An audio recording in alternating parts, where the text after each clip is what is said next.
Welcome back to our journey into how we process the world around us. Today, we're slowing things down a bit, setting a really peaceful tone as we dive into a deeply personal and powerful framework, building an emotional legacy. So, welcome to day 28 of our emotional intelligence journey, where our focus is the legacy letter. The foundational idea here is absolutely crucial. Emotional intelligence isn't just some personal skill you check off a list. It's actually part of the atmosphere and the legacy we're actively building. We aren't just learning tools for ourselves.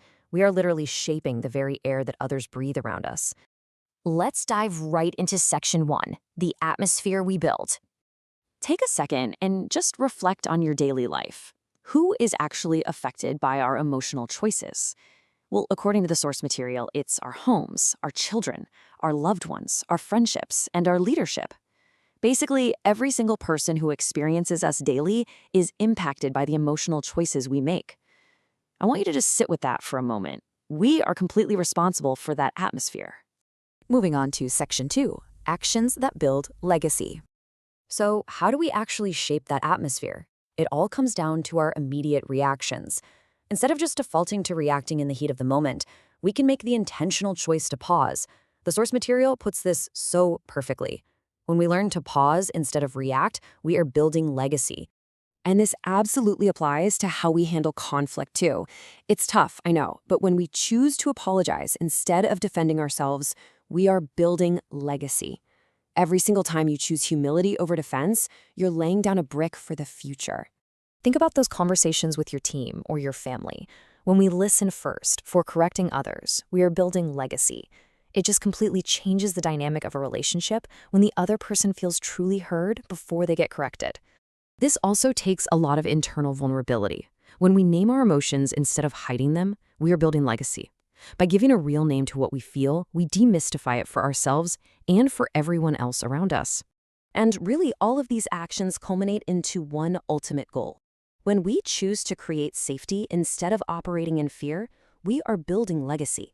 Pausing, apologizing, listening, and naming our emotions, they all work together to create a sanctuary of safety. Which brings us to section 3, beyond the present moment. As we intentionally shift our focus from the pressure of the now to the intention of the future, I want you to take a moment and reflect internally. What kind of emotional atmosphere do you want to create? Think about the physical space you live in. When people walk through your front door, do you want your home to feel peaceful? Picture the faces of your family right now. When things get difficult or when mistakes are made, do you want your children or loved ones to feel safe to speak? And as you go about interacting in your daily life, do you want people around you to experience truth with love? Finally, as we think about the long-term legacy we're building day by day, choice by choice, do you want to be remembered as someone who brought calm, wisdom, healing, and understanding? Now, if those questions feel a little overwhelming, please remember this reassuring truth. This does not mean perfection. It means intention. We're going to stumble. We're definitely going to react instead of pause sometimes. But the goal isn't a flawless record, right? The goal is a deliberate intention to just keep trying to build that safe atmosphere. To really anchor this reflection, the source material provides a beautiful verse for today. From 3 John 1:4, it reads, "I have no greater joy than to hear that my children are walking in the truth." This verse serves as such a powerful reminder that what we pass on matters immensely. The legacy we leave has a real, tangible impact. There is just this deep, profound joy in knowing that those connected to us are walking in 3 things: truth, wisdom, and emotional health. When we do the hard work of building our emotional intelligence, we're actually gifting these traits to the people around us. Let's look at section 4, your legacy letter. To ground all of these concepts spiritually, the text offers a beautifully straightforward prayer to help center our intention. Let's read it together. Lord, let the atmosphere I build carry healing, peace, and truth. Help me become intentional about the emotional legacy I am creating in my home, family, relationships, and leadership. Amen.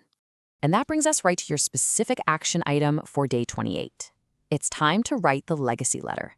The instruction from the text is clear. Write a short letter about the kind of emotionally healthy home, family culture, or leadership example you want to create. You don't necessarily have to mail this to anyone. It's really just a declaration of your intention, written out, cementing the kind of atmosphere you're committing to build. As you prepare to sit down and write that letter, keep this core takeaway in the back of your mind. The way we respond now can become the atmosphere others remember later. Our choices to pause, to apologize, and to listen today, they literally shape the memories of tomorrow. So, we're going to end this explainer with one final, vital reflection question for you to take into the rest of your day. As you pull out a pen and paper for your action step, ask yourself, what kind of emotional legacy do I want to leave?